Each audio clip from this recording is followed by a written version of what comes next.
Всем привет, мои дорогие лисята! Меня зовут Шуша, и сегодня я хочу рассказать вам про свой опыт Dungeon Мастера. Несмотря на то, что водил только Dungeons and Dragons 5 редакции, то, о чем хочу поговорить, применимо к настольным ролевым играм в целом. Как и многие другие, я познакомился с настольными ролевыми играми во время ковида, когда открыл для себя Critical Role и мог спокойно смотреть по 2-3 4-часовых эпизода в день. И поскольку возможности затесаться в чью-то группу у меня не было, я решил взять дело в свои руки.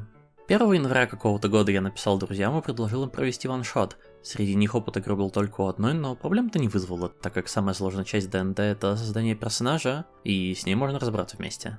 Дальше несколько дней ломал голову над тем, как придумать ваншот, искал советы на Reddit, смотрел видео на Ютубе.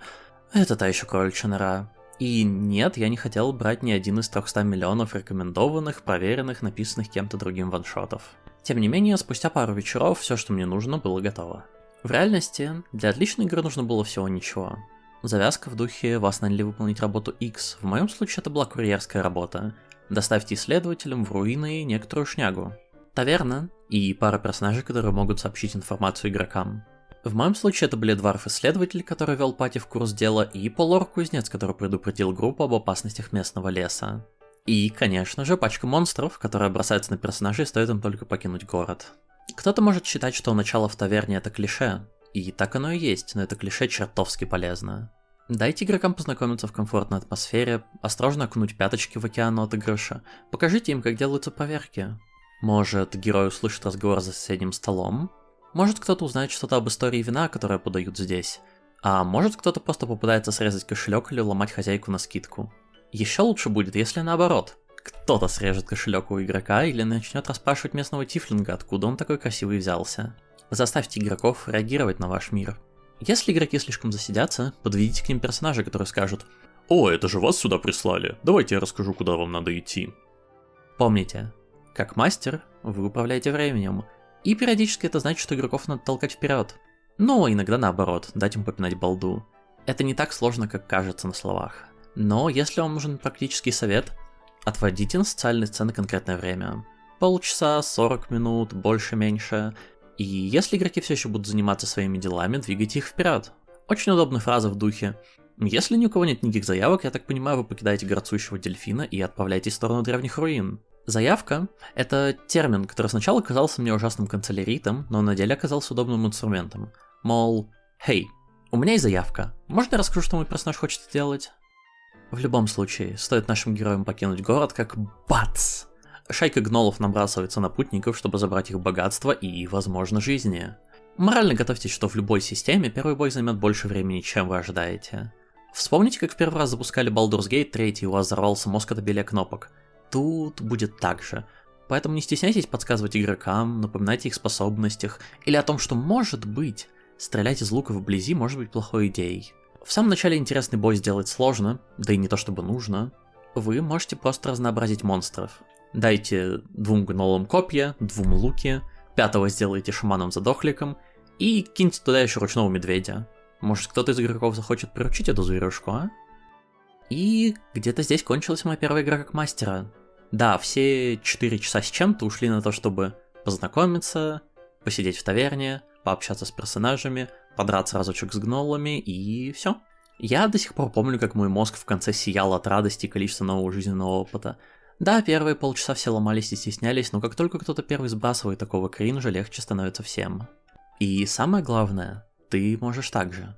Возьми таверну в городе, поставь туда пару персонажей, возьми руины за городом, поставь по пути 1 шайку монстров, в сами руины монстра побольше, в сундук в руинах положи пару драгоценных камней и светящийся кинжал с мифрильной кольчугой.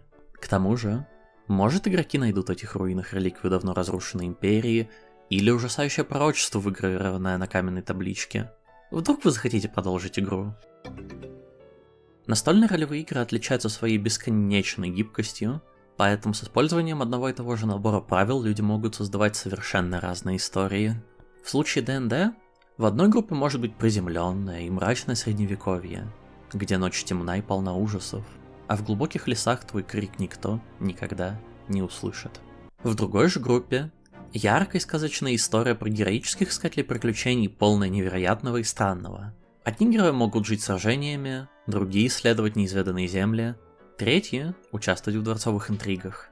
Аналогично, кампании могут проходить в городе, в королевстве, а могут простираться за пределы разных миров. Где-то игроки могут погружаться в глубокий отыгрыш, беседовать между собой часами, а описания мастера будут подобны пейзажам из книг.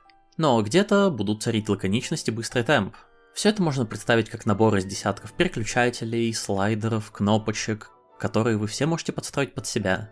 Каждая компания уникальна, и каждый мастер ведет по-своему. Тебе не нужно имитировать кого-то другого, чтобы провести прекрасную игру. Даже если иногда кажется, что с той стороны трава зеленее. Просто делай то, к чему лежит твоя душа. Еще одна особенность ДНД, ну и других ролевых игр в асимметричности.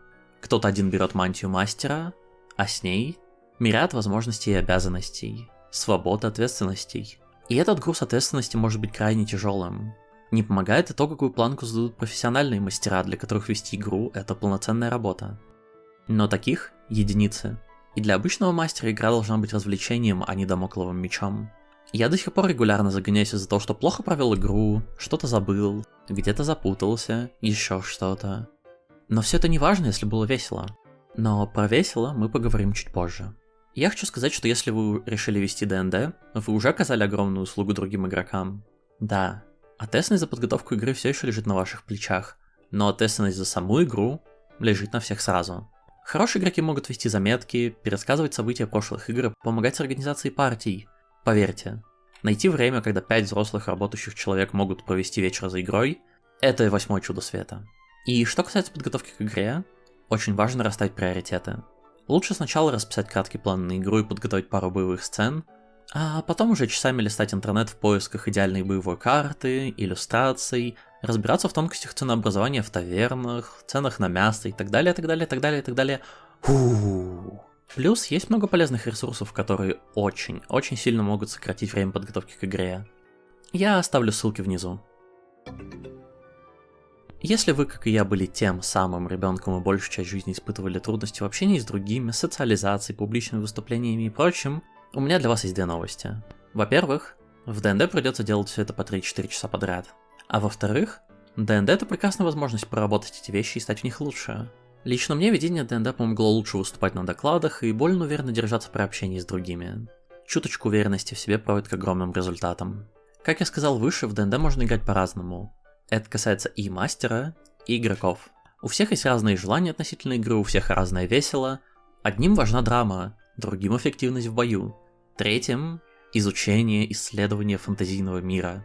Более того, в одной группе могут быть как гиперактивные игроки, так и крайне стеснительные, серьезные и юморные, ну и так далее. Все эти различия могут привести к конфликтам, и очень важно разрешать их до того, как они перерастут во что-то серьезное. К счастью, ДНД — это всего лишь игра, и все проблемы можно решить простым диалогом. Если вы, как и я, это может быть сложно и страшно, но это лишь иллюзия. К тому же, большую часть конфликтов можно предотвратить, поговорив заранее. Обсудите завязку игры, ее тон, будь она мрачной или веселой, как много в ней будет боев и как много социальных конфликтов. Узнайте, кто из игроков чего хочет от игры.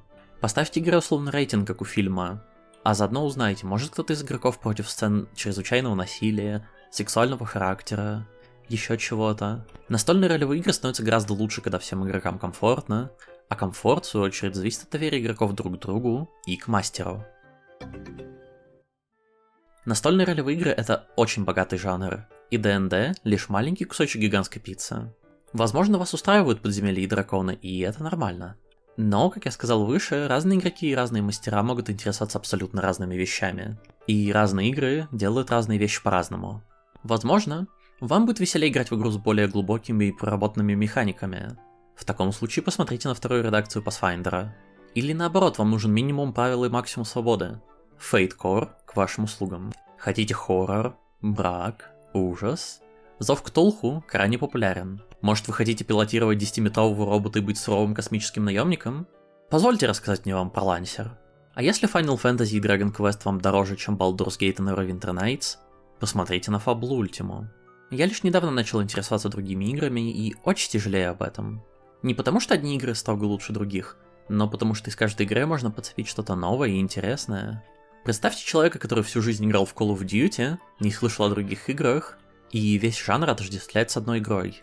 Вы понимаете, о чем я, да? Подводя итоги, я хотел сказать о нескольких вещах. Во-первых, начинать водить ДНД не так страшно, как кажется на первый взгляд. Во-вторых, саму игру можно вести миллионом разных способов. Надо лишь найти свой.